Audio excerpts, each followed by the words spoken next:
আসসালামু আলাইকুম। আজকে আমরা এসএসসি হিসেবে প্রথম পত্র থেকে আর্থিক বিবরণী অধ্যায়ের উপর আরেকটি খুব গুরুত্বপূর্ণ সৃজনশীল ম্যাথ সলভ করব। আজকে আমরা বরিশাল বোর্ড 2019 সালের প্রশ্ন নং 2 সমাধান করব। তাই চলো আমরা একটু প্রশ্নটা দেখে নেই। আমরা প্রশ্নে দেখতেছি মেসার জহির অ্যান্ড সন্সের 2018 সালের 31 ডিসেম্বর তারিখের রেওয়ামিলটি নিম্নরূপ। আমরা দেখতেছি যে এখানে হিসাবকাল হচ্ছে 2018 সালের জানুয়ারি 1 তারিখ থেকে ডিসেম্বর 31 তারিখ পর্যন্ত।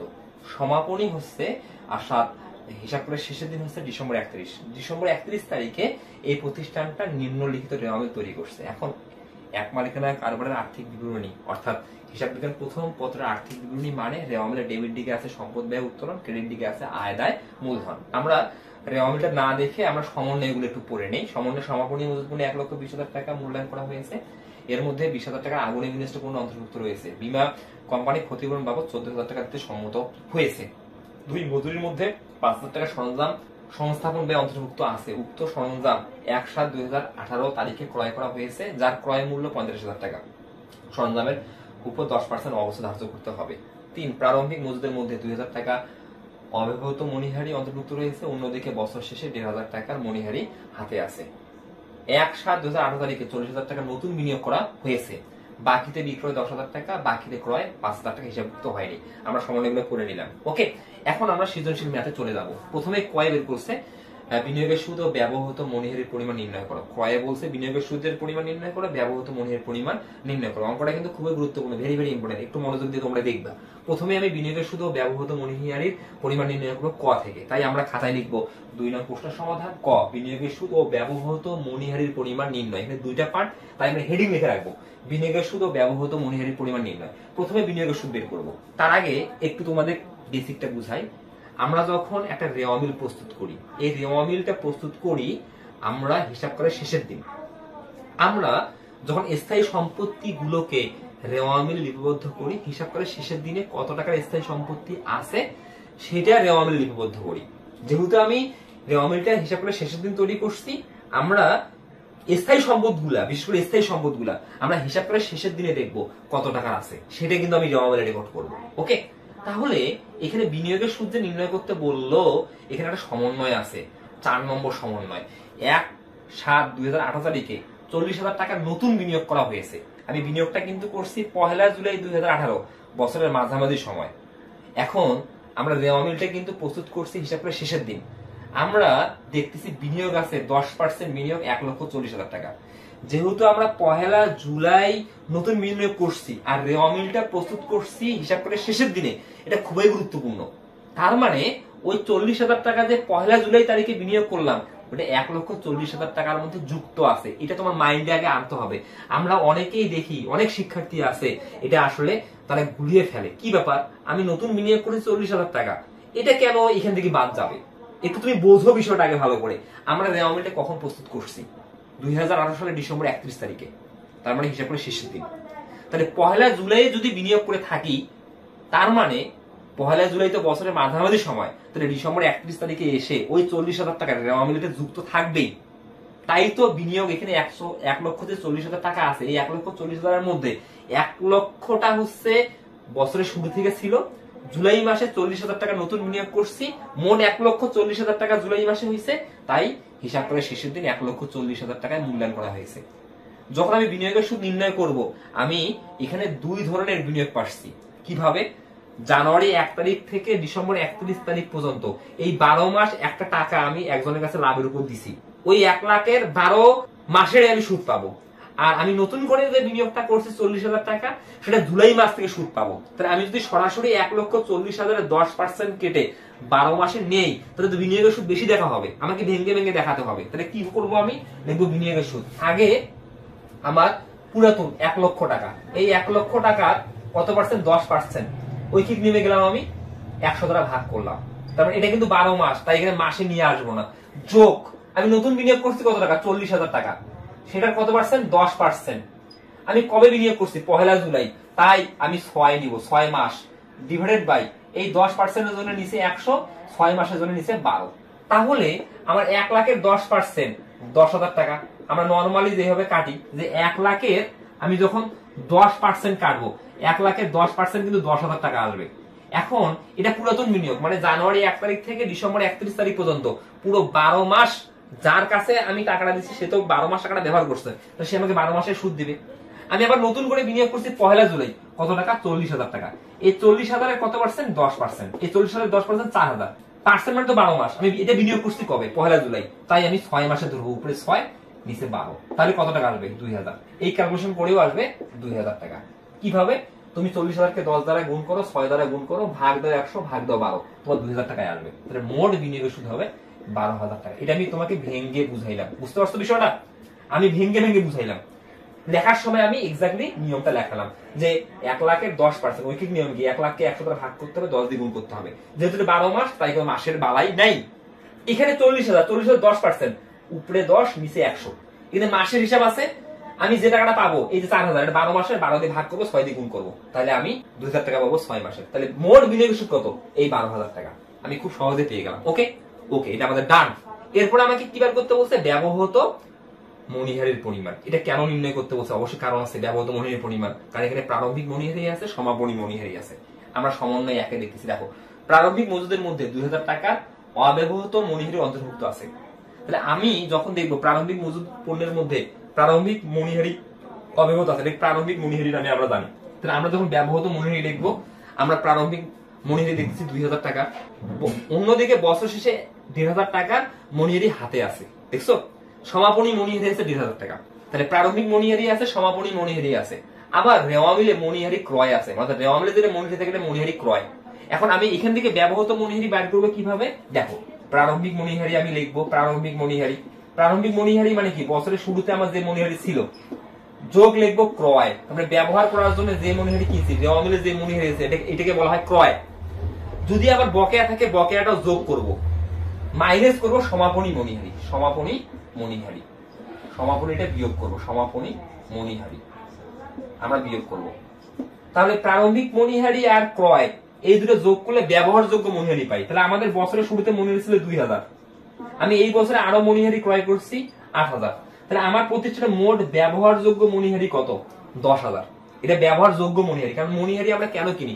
ব্যবহার করার জন্য। তাহলে বছরের শুরুতে ছিল কত? 2,000, আরো ক্রয় করছি কত? 8,000। তাহলে এই বছরে আমি ব্যবহারযোগ্য মণিহারি, আমি যদি মনে করি সকল মণিহারি আমি ব্যবহার করব, তাহলে আমার মণিহারি ব্যয় 10,000 টাকা হতো। কিন্তু আমি তো সকল মণিহারি ব্যবহার করি নাই, কারণ হিসাবকাল শেষে দেখতেছি 1,500 টাকার মণিহারি হাতে আছে, এটা সমাপনী মণিহারি। তাহলে আমার ব্যবহারযোগ্য মণিহারি 10,000, সমাপনী মণিহারি 1,500। তাহলে এই 10,000 টাকা থেকে যদি 1,500 টাকা বিয়োগ করি, যেটা আমি ব্যবহার করি নাই, তাহলে 10,000 থেকে 1,500 টাকা বিয়োগ করলে আমার 8,500 টাকা থাকবে। এই 8,500 টাকাই চলতি বছরে মণিহারি ব্যবহৃত হয়েছে। দেখছো বিষয়টা? তাহলে আমি একটু টুকে রাখি, বিনিয়োগের সুদ পাইলাম 12,000, এটা বিনিয়োগের সুদ, আমি সুদ লিখে রাখি।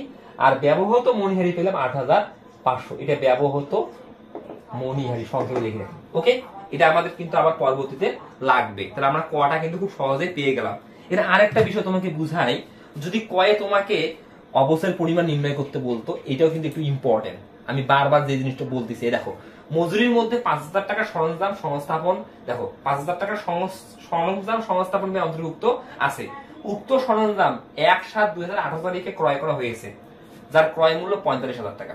তাহলে আমি 2 নম্বর সমন্বয়ে দেখতেছি যে আমরা নতুন চলতি বছরে সরঞ্জাম ক্রয় করছি কত টাকায়? 45,000 টাকায়। কবে ক্রয় করছি? পহেলা জুলাই। পহেলা জুলাই ক্রয় করার কারণে আমি তোমার যে কথাটা বললাম, আমি রেওয়ামিল প্রস্তুত করছি ডিসেম্বর 31 তারিখে। যেহেতু আমি ডিসেম্বর 31 তারিখে রেওয়ামিল প্রস্তুত করছি, আমাদের এখানে যে সরঞ্জাম আছে, অফিস সরঞ্জাম, এই যে 1,95,000 টাকা, এই 1,95,000 টাকার মধ্যে 45,000 টাকা যুক্ত আছে। এই 45,000 টাকা যুক্ত আছে। আমি কিভাবে বুঝতেছি? কারণ পহেলা জুলাই ক্রয় করছি এবং বলা নাই যা হিসাবভুক্ত হয়নি। পহেলা জুলাই ক্রয় করছি এবং রেওয়ামিলটা প্রস্তুত করছি ডিসেম্বর 31। স্বাভাবিকভাবেই তুমি বুঝো তো, তুমি যদি পহেলা জুলাই একটা সম্পত্তি কিনো, তুমি যদি রেওয়ামিলটা প্রস্তুত করো ডিসেম্বর 31 তারিখে, তাহলে অবশ্যই এই 45,000 টাকা তো রেওয়ামিলে অন্তর্ভুক্ত করবা। তাহলে তুমি যখন অবশ্যই নির্ণয় করবা, তাহলে অবশ্যই নির্ণয়ের জন্য তুমি কি করবা? অবশ্যই নির্ণয়ের জন্য তুমি দুইটা খণ্ডে বিভক্ত করবা। তাহলে পহেলা জুলাইয়ের আগে তোমার প্রতিষ্ঠানে অফিস সরঞ্জাম কত টাকা ছিল? তাহলে 1,95,000 এর মধ্যে নতুন ক্রয় 45,000 আছে। তাহলে আমার পুরাতন সরঞ্জাম ছিল 1.5 লাখ। তাহলে আমি পুরাতন সরঞ্জাম যে 1.5 লক্ষ টাকা আছে, এই 1.5 লাখের উপর পূর্ণ বছরের অবসর ধরবো, তাহলে অবসর হার এখানে কত পার্সেন্ট? এখানে অবসর হার 10%। এই দেখো অবসর হার 10%, 1.5 লাখ গুণন 10 ভাগ 100। তুমি নতুন সরঞ্জাম ক্রয় করছো 45,000 টাকায়, কবে? 1 জুলাই। সংস্থাপন মজুরি প্রদান করছো 5,000 টাকা। ভুল করে এটা তুমি কিন্তু সরঞ্জামের সাথে যোগ করো নি, কারণ তুমি যে স্পষ্ট দেখতেছো মজুরির মধ্যে 5,000 টাকা সরঞ্জাম সংস্থাপন ব্যয় অন্তর্ভুক্ত আছে। কার মধ্যে অন্তর্ভুক্ত আছে? মজুরির মধ্যে। এটা কি? সংস্থাপন ব্যয়। সংস্থাপন ব্যয় মানে কি? এটা মূলধন জাতীয় ব্যয়। এটা তোমাকে সম্পত্তির সাথে যোগ করতে হবে। তো তুমি সরঞ্জামের সাথে যোগ না করে কার সাথে যোগ করছো? মজুরির মধ্যে। তাহলে তুমি নতুন সরঞ্জাম ক্রয় করছো 45,000 টাকায়, তুমি আরো সংস্থাপন ব্যয় করছো 5,000 টাকা, তাহলে নতুন সরঞ্জাম তুমি হিসাবের বহিতে কত টাকায় প্রদর্শন করবা? 50,000 টাকায়। কিন্তু ভুল করে লিখছো কত? 45,000 টাকা। তুমি যখন অবস্থায় কাটবা তোমাকে তো 50,000 টাকায় কাটতে হবে। 50,000 গুণন 10। তুমি ক্রয় করছো কি? 1 জুলাই, উপরে 6, নিচে 100 গুণন 12। এইটা মাসের কারণে আসলো 1 জুলাই। তাহলে এখন আমি যদি এখানে পার্সেন্ট কাটি, তাহলে 1.5 লাখের 10%, মানে 1.5 লাখের 10 দ্বারা গুণ 100 দ্বারা ভাগ, আমি পাবো 15,000 টাকা। আর এইটার 50,000-এর আগে আমি 10% কাটবো। 50,000-এর 10% 5,000। 1 জুলাই, তাহলে উপরে 6, নিচে 12, তার মানে 2,500। এই 2,500 টাকা এখানে যোগ হবে। তাহলে আমার সরঞ্জামের অবচয় 17,500 টাকা। এটাও কিন্তু আমাদের ক্ষয়ে লাগতে পারে, গয়ে লাগতে পারে। এটা হচ্ছে 17,500 টাকা। আমি টুকে রাখি, এটা অবচয়। দেখছো বিষয়টা? এটাও কিন্তু কয়ে আসতে পারে, খুব গুরুত্বপূর্ণ বিষয়। ওকে, এটা আমাদের বইয়ে গেল। তাহলে আমরা ক করে ফেললাম, এক্সট্রা একটা শিখে ফেললাম।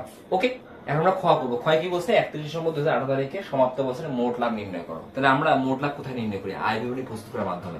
আমরা আয় বিবরণীতে মোট লাভ বের করি, পরিচালন লাভ বা ক্ষতি বের করি, এবং নিট লাভ বা নিট ক্ষতি বের করি। আগে এই দুটোর মধ্যে জানতে হবে। তাহলে মোট মুনাফা বা মোট লাভ আমরা কিভাবে নির্ণয় করি?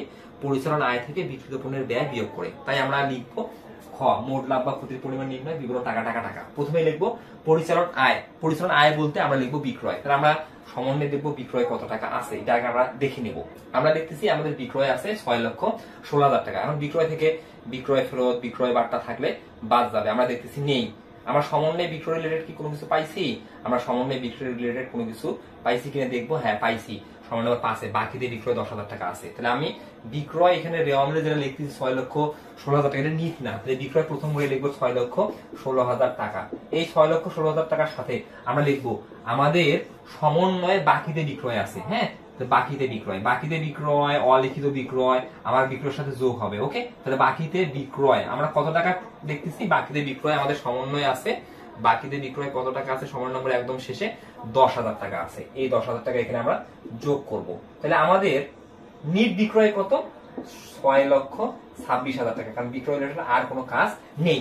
আর এই বিক্রয় থেকে, অর্থাৎ আমরা যে 6,26,000 টাকা পেলাম, এখান থেকে আমরা বিক্রিত পণ্যের ব্যয় বিয়োগ করব। এখন আমরা বিক্রিত পণ্যের ব্যয় কিভাবে নির্ণয় করি এগুলো আমরা বেসিক শিখছি। বিক্রিত পণ্যের ব্যয় মানেই হচ্ছে প্রারম্ভিক মজুত পণ্য, নিট ক্রয়, ক্রয় সংক্রান্ত ব্যয়, এই তিনটা দফা আমরা যোগ করব। সেখান থেকে আমরা সমাপনী মজুত পণ্য বিয়োগ করলেই আমরা বিক্রিত পণ্যের ব্যয় পাবো। তাহলে প্রথমে আমি আনবো প্রারম্ভিক মজুত পণ্য। তাহলে আমরা রেওয়ামলে দেখতেছি আমাদের প্রারম্ভিক মজুত পণ্য কিন্তু আছে। তাহলে প্রারম্ভিক মজুত পণ্য আছে 40,000 টাকা। এটা কাজ আছে আজকে। তাহলে লিখবো প্রারম্ভিক মজুত পণ্য, প্রারম্ভিক মজুত পণ্য। তাহলে প্রারম্ভিক মজুত পণ্য কত টাকা আছে?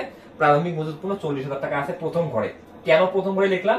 কারণ লিখবো মাইনাস প্রারম্ভিক মণিহারি। হ্যাঁ, প্রারম্ভিক মণিহারি, শুধু মণিহারি লিখলেও হবে, কারণ প্রারম্ভিক মজুদের সাথে প্রারম্ভিক মণিহারি থাকবে। তাহলে প্রারম্ভিক মজুদের মধ্যে প্রারম্ভিক মণিহারি কত টাকার যুক্ত আছে? যুক্ত আছে 2,000 টাকা। এই 2,000 টাকা বাদ যাবে, কারণ প্রারম্ভিক মণিহারি আলাদা, প্রারম্ভিক মজুত পণ্য। প্রারম্ভিক মজুত পণ্য মানে আমরা যে পণ্য বিক্রয়ের উদ্দেশ্যে ক্রয় করছি, সেটা গত বছর যে সমাপনী ছিল সেটা পরের বছরে প্রারম্ভিক হয়ে গেছে। ওকে, তাহলে আমাদের নিট প্রারম্ভিক মণিহারি কত? প্রারম্ভিক মজুত কত? 38,000 টাকা। এখন এটার সাথে আমি লিখবো নিট ক্রয়, ক্রয় লিখবো। ক্রয়েরও কাজ আছে। ক্রয় আমরা প্রথম করে লিখতেছি কত টাকা, একটু দেখি আগে। ক্রয়, ক্রয় আছে 3 লক্ষ টাকা। আমরা প্রথম করে লিখবো 3 লক্ষ টাকা, রেওয়ামিল থেকে লিখলাম। এখন ক্রয় সাথে যদি রেওয়ামিলে ক্রয় ফেরত থেকে বাদ দেবো, ক্রয় বাটা থেকে বাদ দেবো, নাই, কিন্তু ক্রয়ের কাজ আমার সমন্বয়ে আছে। আগুনে বিনষ্ট পণ্য থাকলেই, আমি তোমাদের বলছি, আগুনে বিনষ্ট পণ্য থাকলেই ক্রয় থেকে বাদ যাবে। আগুনে বিনষ্ট পণ্য যদি সমাপনী মজুদের মধ্যে অন্তর্ভুক্ত থাকে তাহলে সমাপনী মজুদ পণ্য থেকে বাদ যাবে, অন্যথায় না। কিন্তু আগুনে বিনষ্ট পণ্য থাকলেই ক্রয় থেকে বাদ যাবে, কারণ কারবারে আগুন লেগে আসলে তোমার ক্রয়কৃত পণ্য পড়ে গেছে, তোমার ক্রয়কে সে কমাবে। তাহলে তুমি লিখবা মাইনাস আগুনে বিনষ্ট পণ্য। তাহলে আগুনে বিনষ্ট পণ্য কত টাকা আছে? এটা সমন্বয় থাকবে। ওকে, তাহলে আগুনে বিনষ্ট পণ্য কেন আমি বিয়োগ করব? কারণ আমার ক্রয়কৃত পণ্য পুড়ে গেছে। তাহলে কত টাকা আগুনে বিনষ্ট পণ্য পুড়ে গেছে? 20,000 টাকা। এই যে 20,000 টাকা আমরা বিয়োগ করব। তাহলে আমার এখন ক্রয় কত? 2,80,000 টাকা। এটা আমার এখন ক্রয়। তাহলে আমার 3 লক্ষ টাকার পণ্য ক্রয়কৃত ছিল, কারণ আগুন লেগে 20,000 টাকার পণ্য পুড়ে গেছে, তাই আমার ক্রয়কৃত পণ্য এখন আছে 2,80,000 টাকা। ওকে, এরপরে আমাদের আর ক্রয় রিলেটেড কোনো কাজ আছে কি? হ্যাঁ আছে, সেটা হচ্ছে বাকিতে ক্রয়। তাহলে বাকিতে বিক্রয় থাকলে বিক্রয়ের সাথে যোগ করবো, বাকিতে ক্রয় থাকলে ক্রয়ের সাথে যোগ করবো, লিখবো যোগ বাকিতে ক্রয়। তাহলে বাকিতে ক্রয় আমার কত টাকা আছে? বাকিতে ক্রয় আমার সমন্বয় আছে। বাকিতে ক্রয় এখানে দেখতেছি স্পষ্ট বলা আছে 5,000 টাকা। ওকে, আমি যোগ করলাম। আর এখানে আমাদের কিন্তু ক্রয় রিলেটেড কোনো কাজ নেই। আমার যেগুলো ক্রয় রিলেটেড কাজ ছিল আমরা কিন্তু করে ফেললাম। এখন আমি লিখবো 2,85,000 টাকা। তাহলে আমরা কি জানলাম একটু আগে? যে প্রারম্ভিক মজুর, নিট ক্রয়, ক্রয় সংক্রান্ত ব্যয়। তাহলে আমরা শুরু থেকে ক্রয় সংক্রান্ত ব্যয় কি আছে? নগদ ও ব্যাংক জমা লিখবো না, ক্রয় তো আমি লিখলাম, বিনিয়োগ লিখবো না, মনিহারি লিখবো না, মজুরি লিখবো। মজুরি আবার কাজও আছে, আমি লিখবো মজুরি। হ্যাঁ, মজুরির মধ্যে সংস্থাপন ব্যয় যুক্ত আছে। তাহলে মজুরি কত টাকা আছে? এখানে মজুরি আছে 25,000 টাকা। এই 25,000 টাকা থেকে আমি সংস্থাপন ব্যয় বিয়োগ করবো, কারণ আমি ভুল করে সংস্থাপন ব্যয় লিখছি। এখন দেখো সংস্থাপন ব্যয় কত টাকা আছে, এখানে স্পষ্ট দেখতেছি আমরা মজুরির মধ্যে 5,000 টাকা সরঞ্জাম সংস্থাপন ব্যয় অন্তর্ভুক্ত আছে। এটা কি ধরনের ভুল? এটা নীতিগত ভুল। আমি একটা নতুন সরঞ্জাম ক্রয় করছি 45,000 টাকায়। এই সরঞ্জাম বসানো খরচ 5,000 টাকা হয়েছে। যে বসাইছে তাকে আমরা 5,000 টাকা মজুরি দিছি, কিন্তু যতই তাকে আমি মজুরি দেই এটা মুনাফা জাতীয় ব্যয় না, এটা মূলধন জাতীয় ব্যয়। স্থায়ী সম্পত্তি ক্রয় করার পর প্রতিষ্ঠানে নিয়ে আসা পর্যন্ত বা প্রতিষ্ঠানে বসানো পর্যন্ত যে ব্যয় হোক না কেন, এগুলা মূলধন জাতীয় ব্যয়। এটা অপৌনঃপুনিক ব্যয়, তাই এটা মূলধন জাতীয় ব্যয়, এটা মুনাফা জাতীয় ব্যয় না। হিসাব রক্ষক কি করছে? মজুরি সংস্থাপন মানে সংস্থাপন করার জন্য যে 5,000 টাকা মজুরি দিচ্ছে এটা মজুরির মধ্যে যুক্ত করছে, মজুরিকে মজুরি ধরছে। এটা বিশাল ভুল, এটা নীতিগত ভুল। এই জন্য এখন আমাকে ঠিক করতে হবে। তাহলে মজুরি দেখাইছি কত? 25,000। এর মধ্যে সংস্থাপন ব্যয় কত? 5,000। তাহলে আমাদের এখানে প্রকৃত মজুরি কত? আমার 20,000। এইটাই হচ্ছে আমাদের নিট মজুরি বা প্রকৃত মজুরি। ওকে, মজুরি পেয়ে গেলাম আমরা। মজুরির পর আমাদের আর কি ব্যয় আছে একটু আমরা দেখবো। মজুরির পর আমার আর কি ব্যয় আছে এটা একটু আমরা চেক করব। মজুরির সাথে আর অন্যান্য কি আছে আমরা আবার আসি এখানে। মজুরির পর মজুরি ভাড়া আসবে না, বিক্রেতা আসবে না, বিক্রয় কমিশন আসবে না, অফিস সরঞ্জাম, প্রারম্ভিক মজুরি, এগুলো তো কোনো কিছুই আসবে না, কারণ হয়ে গেছে। এই যে আন্ত পরিবহন আসবে, আমি লিখবো আন্ত পরিবহন। ওকে, আন্ত পরিবহন মানে কিন্তু ক্রয় পরিবহন, আন্ত পরিবহন, ক্রয় পরিবহন, শুধু পরিবহন, এগুলা প্রত্যক্ষ খরচ। ওকে, তাহলে লিখবো 4,000 টাকা। আন্ত পরিবহন লেখা হয়ে গেল। এর বাইরে কি আর কোনো কিছু আছে? আর একটু আমি চেক করি। আর কোনো কিছু এখানে নেই।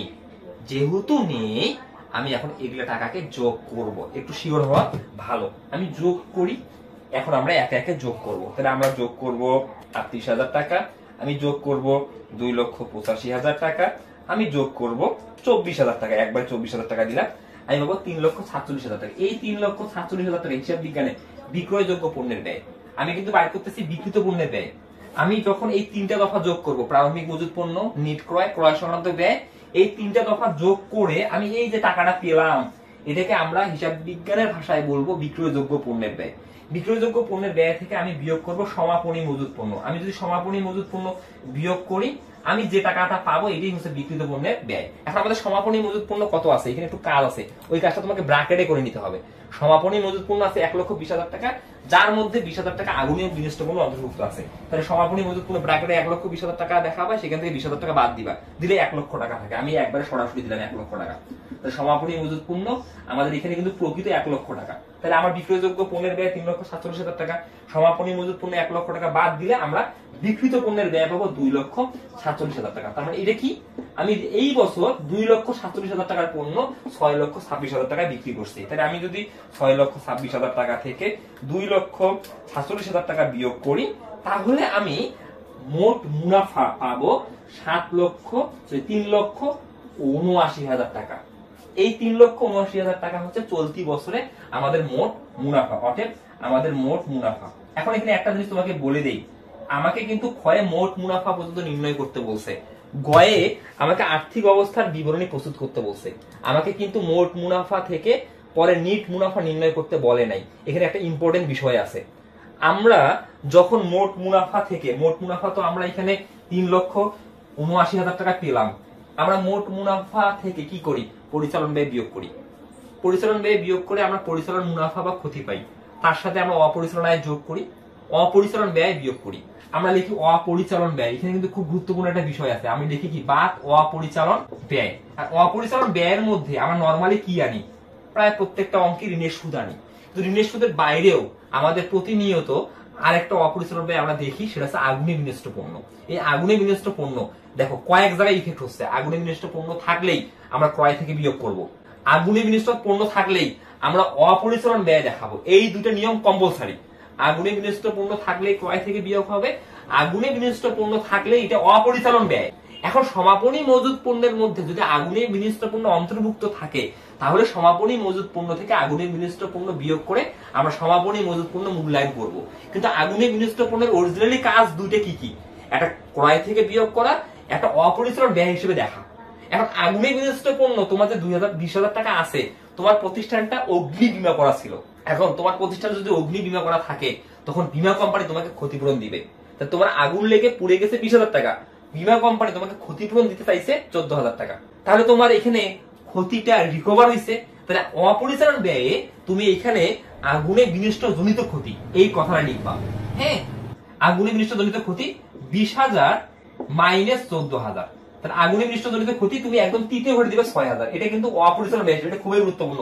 আসলে এটা আমাকে এখানে নির্ণয় করতে বলে নেই, তাই আমি কিন্তু নির্ণয় করিনি। তারপরে আমি তোমাকে একটু বেসিকটা বুঝালাম। অনেকে আমরা এটা যদি আমাকে নির্ণয় করতে বলতো যে এখান থেকে মোট মুনাফা বের করলাম, মোট মুনাফা থেকে নিট মুনাফা, তখন আমি অপরিচালন ব্যয় হিসাবে দেখাতাম আগুনে বিনষ্ট জনিত ক্ষতি 6,000 টাকা। আর যদি বীমা কোম্পানি ক্ষতিপূরণ না দেয়, তাহলে আগুনে বিনষ্ট জনিত ক্ষতি একদম আমাকে 20,000 টাকায় লিখতে হবে। তখন কিন্তু আর 1 টাকাও ক্ষতিপূরণ পেলাম না। তাহলে অপরিচালন ব্যয় 20,000 টাকায়। ওকে, তাহলে আমাদের খ ডান। এখন আমরা গ করব। গয়ে কি বলছে, গয়ে বলছে নিট লাভ 2,64,000 টাকা ধরে 2018 সালের 31 ডিসেম্বর তারিখে একটি আর্থিক অবস্থার বিবরণী প্রস্তুত করো। কারণ আর্থিক অবস্থার বিবরণী মানে কি, আমরা একটা নির্দিষ্ট তারিখে কারবারে কত টাকা সম্পদ আছে, কত টাকার দায় এবং মালিকানা সত্ত্ব আছে, অর্থাৎ আমাদের মৌলিক হিসাব সমীকরণের যে বিষয়গুলো আছে, এটাই আমরা আর্থিক অবস্থার বিবরণী প্রস্তুত করি। তাহলে প্রথমে আমরা লেফট সাইড উপাদান সম্পদ বের করি। আমরা লিখবো প্রতিষ্ঠান নাম আর্থিক অবস্থার বিবরণী গ। তারপরে লিখবো 2018 সালের 31 ডিসেম্বর তারিখের জন্য লিখবো সম্পদ, চলতি সম্পদ। আমরা চলতি সম্পদ নরমালি লিখি 8টা। তাহলে আমরা দেখবো প্রথমে চলতি সম্পদের মধ্যে আমাদের রেওয়ামিল থেকে নগদ তহবিল, তারপরে ব্যাংক জমা গেল। নগদ তহবিল ও ব্যাংক জমা একসাথে আছে, তাই আমি লিখবো নগদ ও ব্যাংক জমা। হ্যাঁ, আমি শর্টকাটে লিখি নগদ ও ব্যাংক, তুমি পুরোটা লিখে নিবা। নগদ ও ব্যাংক, নগদ ও ব্যাংক কত টাকা আছে, 40,000 টাকা। কাজ নাই একদম, আমরা দিব দ্বিতীয় ঘরে। এরপরে নগদ ও ব্যাংকের পর আমরা লিখবো প্রাপ্য বিল বা প্রাপ্য নোট। আমাদের এই অঙ্কে প্রাপ্য বিল বা প্রাপ্য নোট নেই, বাতিল, আমরা লিখবো। এরপরে আমরা আসবো প্রাপ্য হিসাব, আছে প্রাপ্য হিসাব, এটার কাজও আছে, আমরা লিখবো প্রাপ্য হিসাব। প্রাপ্য হিসাব আমাদের কত টাকা আছে, প্রাপ্য হিসাব আমরা দেখতেছি আমাদের আছে এখানে 1 লক্ষ টাকা। এই প্রথম ঘরে 1 লক্ষ টাকা লিখবো। এখন কি কাজ করছি, আমরা সমন্বয় কাজ করছি। সমন্বয় গেলে বুঝতে পারবো, সমন্বয় 1 না, সমন্বয় 2 না, সমন্বয় 3 না, সমন্বয় 4 না, সমন্বয় 5 আছে। এই যে বাকিতে ক্রয়, আমরা যখন বাকিতে ক্রয় করি এবং বিক্রয় করি, এই যে বাকিতে বিক্রয়, বাকিতে বিক্রয় করলে প্রাপ্য হিসেবে সৃষ্টি হয়, বাকিতে ক্রয় করলে প্রদেয় হিসেবে সৃষ্টি হয়। তাই লিখবো যোগ বাকিতে ক্রয়, কারণ বাকিতে বিক্রয় করলে আমার প্রাপ্য হিসাব বাড়ে, বাকিতে বিক্রয়। ওকে, বাকিতে বিক্রয় করলে প্রাপ্য হিসাব বাড়ে। তাহলে বাকিতে কত টাকা বিক্রি করছি, 10,000 টাকা। ওকে, প্রাপ্য হিসাব কত, 1,10,000 টাকা। তাহলে প্রাপ্য হিসাবের কাজ হয়ে গেল। এরপরে আমরা আনবো সমাপনী মজুদ পণ্য। সমাপনী মজুদ পণ্য আমাদের আছে, লিখবো সমাপনী মজুদ পণ্য। ওকে, সমাপনী মজুদ, শুধু সমাপনী মজুদ আমি লিখতেছি। সমাপনী মজুদ কিন্তু আমি 1 লক্ষ টাকা দেখাবো, কারণ সমাপনী মজুদ 1,20,000 টাকা, তার মধ্যে আগুনে বিনষ্ট পণ্য 20,000 টাকা। তাহলে আমি 1 লক্ষ টাকা দেখাবো, 20,000 টাকা বাদ দিয়ে, ব্র্যাকেটে বাদ দিলে না, তোমরা বাদ দিয়ে নিবা। সমাপনী মজুদ পণ্যের পর ওইখানে তো আমার একটা সম্পদ আছে, সেটা বীমা কোম্পানির নিকট ক্ষতিপূরণ প্রাপ্য। এটা রেয়ার আইটেম। তারপরে আমার আগুন লেগে 20,000 টাকা ক্ষতি হয়েছে, বীমা কোম্পানি কত টাকা ক্ষতিপূরণ দিতে চাইছে, 14,000 টাকা। তাহলে এটা হচ্ছে বীমা কোম্পানির নিকট ক্ষতিপূরণ প্রাপ্য। তাহলে আমি লিখবো ক্ষতিপূরণ প্রাপ্য। ওকে, ক্ষতিপূরণ প্রাপ্য। তাহলে প্রাপ্য আলাদা, প্রাপ্ত আলাদা। যদি প্রাপ্ত হইতো তখন এটা নগদ তহবিলের সাথে যোগ হইতো, যে বীমা কোম্পানি তোমাকে 14,000 টাকা ক্ষতিপূরণ দিয়ে দিছে, সমন্বয় আছে মানে কি, তার মানে এই যে নগদ তহবিল দেখতেছো এইখানে যোগ করে দিতে হবে। আর যদি সম্মত হয়, এই যে দিতে সম্মত মানে ভবিষ্যতে দিবে, তার মানে ক্ষতিপূরণ প্রাপ্য। প্রাপ্য মানে ভবিষ্যতে পাওয়া যাবে, তাই আমি প্রাপ্য নামে দেখাবো 14,000 টাকা। এটা হয়ে গেল। তারপরে আমরা দেখবো অগ্রিম ব্যয়, এখানে কোনো অগ্রিম ব্যয় নেই। তারপরে দেখবো আমার বকেয়া আয়, এখানে বকেয়া আয় আছে, এই 10% বিনিয়োগ, দেখছো বকেয়া আছে। আমরা কয় বের করছিলাম বিনিয়োগের সুদ, এই যে 12,000 টাকা। চলতি বছরে বিনিয়োগের সুদে আমি 1 টাকাও আদায় করতে পারিনি। দেখো চলতি বছরে 1 টাকাও বিনিয়োগের সুদ আদায় হয়নি। তাহলে বিনিয়োগের সুদ চলতি বছরে যে 12,000 টাকা পাওয়ার কথা পুরোটাই বকেয়া আছে, লিখবো বকেয়া বিনিয়োগের সুদ। এই জিনিসগুলো খুব জটিল না, খালি একটু বুঝলেই হবে। হ্যাঁ, তুমি বুঝলেই অনেক সহজ। বিনিয়োগের সুদ, তাহলে বকেয়া বিনিয়োগের সুদ কত টাকা? 12,000 টাকা। তুমি দেখে নিবা, ভালোভাবে লিখে নিবা। ওকে, বকেয়া বিনিয়োগের সুদ হয়ে গেল। এরপরে আমরা দেখব অব্যবহৃত মনিহারি আছে কিনা। হ্যাঁ আছে, সমাপনী মনিহারি নামে আছে, সমানের নাম্বার 3। এই যে অন্যদিকে বছর শেষে 1,500 টাকার মনিহারি হাতে আছে, তাহলে লিখবো সমাপনী মনিহারি। সমাপনী মনিহারি। ওকে, সমাপনী মনিহারি আমার কত টাকা আছে? 1,500 টাকা আছে, 1,500 টাকা আসে। এর বাইরে আমাদের আর কি কোনো চলতি সম্পদ আছে এখানে? আমরা যদি দেখি আমাদের আর এখানে কোনো চলতি সম্পদ এখানে দেখতেছি না, আমাদের সব চলতি সম্পদ লেখা শেষ। তাহলে এখন আমরা এগুলো যোগ করে দেব। এখন আমি যদি যোগ করি চলতি সম্পদ গুলা, তাহলে আমরা দেখতেছি এখানে পাবো 40,000 যোগ 1,10,000 যোগ 1 লক্ষ যোগ আমি পাচ্ছি এখানে একদম 26,000, 27,500 একবারে করে দেয় 27,500। তাহলে আমরা দেখতেছি এখানে আমাদের চলতি সম্পদ হচ্ছে 2,77,500। তারপরে লিখবো আমরা দীর্ঘমেয়াদী সম্পদ। এখানে বিনিয়োগ আছে, দীর্ঘমেয়াদী সম্পদ। ওকে, তাহলে দীর্ঘমেয়াদী সম্পদ হিসেবে লিখবো আমরা বিনিয়োগ। তাহলে আমরা বিনিয়োগ আমাদের রেওয়া মিলে আছে বিনিয়োগ 1,40,000 টাকা। এই যে 1,40,000 টাকা আমরা লিখলাম, এটা আমাদের হয়ে গেল। এরপরে আমরা আসবো স্থায়ী সম্পদে। আমাদের স্থায়ী সম্পদ কিন্তু একটা আছে। স্থায়ী সম্পদ হচ্ছে সেটা আছে কি তোমার অফিস সরঞ্জাম। এই যে অফিস সরঞ্জাম, আমার জায়গা না থাকার কারণে নিচে লিখলাম না, এখানে আসলে লেখা যাইতো একটা, আমি উপরে লেখাই স্থায়ী সম্পদ। স্থায়ী সম্পদ এখানে একটা আছে এবং কাজ আছে, আমরা লিখবো এখানে স্থায়ী সম্পদ। এখন আমি কিন্তু এটা কয়ে তোমার বুঝে আসছি যে অবস্থাটা কিভাবে তুমি বের করবা। স্থায়ী সম্পদ, তাহলে স্থায়ী সম্পদ হিসেবে তুমি লিখবো অফিস সরঞ্জাম। আমি সংক্ষেপে লিখলাম সরঞ্জাম। তুমি অফিস সরঞ্জাম কথাটা লিখে নিবা। সরঞ্জাম, তোমার সরঞ্জাম রেওয়া মিলে কত টাকা আছে? অফিস সরঞ্জাম 1,95,000 টাকা আছে। এই 1,95,000 টাকা এখানে লিখবা। এখন তোমার সমন্বয়ে কি বলা আছে যে অফিস সরঞ্জাম যে তুমি 1,95,000 টাকায় মূল্যায়ন করছো, এই 1,95,000 টাকার মধ্যে জুলাই মাসে তুমি 45,000 টাকা সরঞ্জাম কিনছো। এই সরঞ্জাম এখানে যুক্ত আছে জুলাই মাসে কেনার কারণে, কারণ আমি তোমাকে অবশ্যই নির্ণয় করার সময় এটা বুঝাইছি। যুক্ত নাই কি? সংস্থাপন ব্যয়। এই সংস্থাপন ব্যয় ভুল করে কার সাথে যুক্ত করছিলে? মজুরির সাথে, তাই তুমি লিখবা যোগ সংস্থাপন ব্যয়। তাহলে সংস্থাপন ব্যয় তুমি যোগ করবা 5,000 টাকা। 5,000 টাকা যোগ করলাম, তাহলে এখন তোমার সরঞ্জাম কত? 2 লক্ষ টাকা।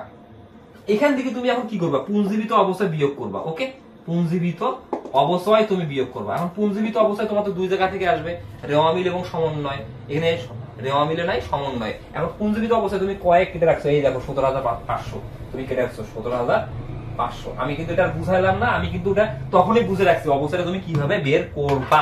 তাহলে এখন আমি যদি অবস্থাটা বিয়োগ করি 2 লক্ষ থেকে 2 লক্ষ মাইনাস 17,500, তাহলে আমি পাবো 1,82,000। যেহেতু একটাই আছে তাই আমি তৃতীয় করে দেবো 1,82,500। তাহলে আমাদের স্থায়ী সম্পত্তিও লেখা হয়ে গেল। আমাদের আর এখানে কোনো স্থায়ী সম্পত্তি নেই, সব লেখা শেষ। দেখো এখানে একটা স্থায়ী সম্পদ ছিল। আরেকটা জিনিস বুঝাই আমি, এই যে বিনিয়োগ যে লিখছি আমরা 1,40,000 টাকা। এখন অনেকে ভাবতে পারো যে সমন্বয়ে যে নতুন বিনিয়োগ করছি 40,000 টাকা, এটা তো কাজ হলো না। আমি তো এটা তোমাকে বুঝালাম, এটা 1 জুলাই তারিখে আমি বিনিয়োগ করছি। তাহলে এই 40,000 টাকা 1,40,000 টাকার মধ্যে যুক্ত আছে। তাহলে আমার সব সম্পত্তি লেখা শেষ। এখন আমি এগুলো যোগ করব, কারণ আমাদের এখানে অলিক সম্পদ মানে বিলম্বিত বিজ্ঞাপন নেই। তাহলে আমি যদি যোগ করি তাহলে আমি পাবো 1,82,500 যোগ 2,77,500 যোগ 1,40,000। আমি যোগ করলে পাচ্ছি 6 লক্ষ টাকা। তাহলে আমি মোট সম্পদ পেলাম 6 লক্ষ টাকা। এটা ক্লোজ করে দিয়ে লিখবো মোট সম্পদ। তাহলে আমি একটু লিখে রাখি এখানে 6 লক্ষ টাকা, এটা বলে মোট সম্পদ। ওকে, আমাদের মোট সম্পদ লেখা শেষ। এখন আমরা লিখবো দায় ও মালিকানা সত্ত্ব। তাহলে আমরা এখন লিখবো দায় ও মালিকানা সত্ত্ব। দায় ও মালিকানা সত্ত্বের মধ্যে প্রথমে আমি আনবো দায়। দায় মানে আমরা দায় দুই ধরনের লিখবো, চলতি দায় আর দীর্ঘমেয়াদী দায়। এখন চলতি দায় আমি যখন লিখবো, চলতি দায় নরমালি 5টা। প্রথমে ব্যাংক জমাতিরিক্ত, এই অঙ্কে নাই বাতিল। তারপরে প্রদেয় বিল, এই অঙ্কে নাই বাতিল। তারপরে প্রদেয় হিসাব, এই অঙ্কে আছে। আমরা আমাদের সিরিয়ালে যাবো। ওকে, প্রদেয় হিসাব কত টাকা আছে দেখি আমরা। এই যে প্রদেয় হিসাব 75,000 টাকা আছে, লিখবো প্রদেয় হিসাব। এখন প্রদেয় হিসাব আমরা কাজ করছি, প্রদেয় হিসাব আমাদের 75,000 টাকা আছে। প্রথম বলে লিখবো 75,000 টাকা। এখন কি কাজ করছি আমরা? সমন্বয় করছি বাকিতে ক্রয়। বাকিতে ক্রয় করলে প্রদেয় হিসাব সৃষ্টি হবে বা বাড়বে, তাহলে লিখবো বাকিতে ক্রয়। তাহলে বাকিতে ক্রয় কত টাকা করছি আমরা? বাকিতে ক্রয় করছি আমরা 5,000 টাকা। তাহলে আমাদের 5,000 টাকা প্রদেয় হিসাব বেড়ে গেল। তাহলে আমাদের এখন নিট প্রদেয় হিসাব হচ্ছে 80,000 টাকা। বাস, এই কাজটা আমরা করে ফেললাম।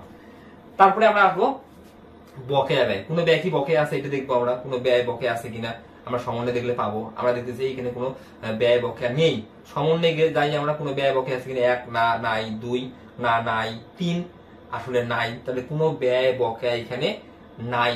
যেহেতু কোনো ব্যয় বকেয়া নেই তার মানে আমাদের তো আর মনে কোনো চলতি দায় নেই, চলতি দায় এখানে একটাই ছিল।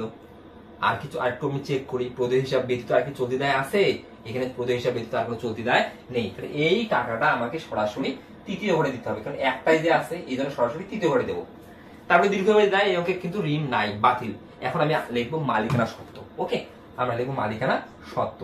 তাহলে মালিকানা সত্ত্ব কি কি থাকে? মালিকানা সত্ত্ব থাকে প্রারম্ভিক মূলধন যোগ নিট লাভ মাইনাস উত্তোলন। তাহলে মালিকানা সত্ত্বের মধ্যে প্রথমে আমি আনবো প্রারম্ভিক মূলধন। রেওয়া মিলে যেটা মূলধন থাকে এটা প্রারম্ভিক মূলধন। তাহলে হিসাবকাল শুরুতে যে মূলধনটা ছিল রেওয়া মিলে আছে, তাহলে প্রারম্ভিক মূলধন কত টাকা আছে আমাদের? 3 লক্ষ টাকা। তাহলে আমি প্রথম করে লিখবো 3 লক্ষ টাকা। এখন আমার কিন্তু গয়ে বলছে নিট লাভ এত টাকা ধরে, গয়ে যাও তুমি দেখো স্পষ্ট বলা আছে নিট লাভ এত টাকা ধরে, এই দেখো স্পষ্ট বলা আছে নিট লাভ 2,64,000 টাকা ধরে। তাহলে প্রারম্ভিক মূলধনের সাথে আমরা নিট লাভ যোগ করবো, নিট লাভ এটা লিখবো প্রশ্নানুসারে, তুমি লিখে নিবা প্রশ্নানুসারে, এটা অবশ্যই লিখে নিবা কত টাকা? 2,64,000 টাকা। ওকে, এখন আমার টাকা কত হবে? আমার এখন হবে 5,64,000 টাকা। 5,64,000 টাকা হয়ে গেল। এখান থেকে আমি কি করবো? এখন মাইনাস করবো উত্তোলন, উত্তোলন, উত্তরণ বিয়োগ করবো। উত্তরণ কত টাকা আছে? এটা তো আছে আমাদের রেওয়া মিলে, রেওয়া মিলে গেলে আমরা পাবো। অঙ্কটা কিন্তু খুবই গুরুত্বপূর্ণ। হ্যাঁ, আমরা এখানে অনেক নতুনত্ব পেলাম। তাহলে উত্তরণ আমাদের আছে 44,000 টাকা। এই 44,000 টাকা এখন বিয়োগ করবো। যদি 44,000 টাকা বিয়োগ করি আমরা পাবো এখানে 5,20,000 টাকা। এই 5,20,000 টাকা সরাসরি আমি তৃতীয় ঘরে দেবো, দিয়ে এই 5,20,000 সাথে 80,000 টাকা যোগ করলে আমরা পাবো 6 লক্ষ টাকা। এই 6 লক্ষ টাকাই হচ্ছে আমরা দেখবো মোট দায় ও মালিকানা সত্ত্ব। এই দেখো মিটে গেছে 6 লক্ষ টাকা। তাহলে আমাদের সম্পদ ছিল 6 লক্ষ টাকা, দায় ও মালিকানা সত্ত্ব হলো 6 লক্ষ টাকা। আমরা খুব সহজেই আর্থিক অবস্থার বিবরণীতে লেফট সাইড এবং রাইট সাইড মিলিয়ে ফেললাম। আমরা এইভাবেই মূলত একটা প্রতিষ্ঠানের আর্থিক অবস্থার বিবরণী প্রস্তুত করে থাকি।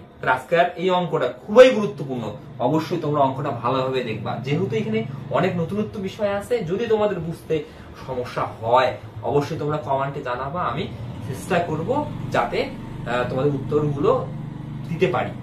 তাহলে আজকে এই পর্যন্তই। তোমরা ভালো থাকবে, সুস্থ থাকবে, আমার জন্য দোয়া করবে যাতে আমি সুস্থ থেকে তোমাদের জন্য ক্লাসগুলো কন্টিনিউ করতে পারি। আল্লাহ হাফেজ, আসসালামু আলাইকুম সবাইকে।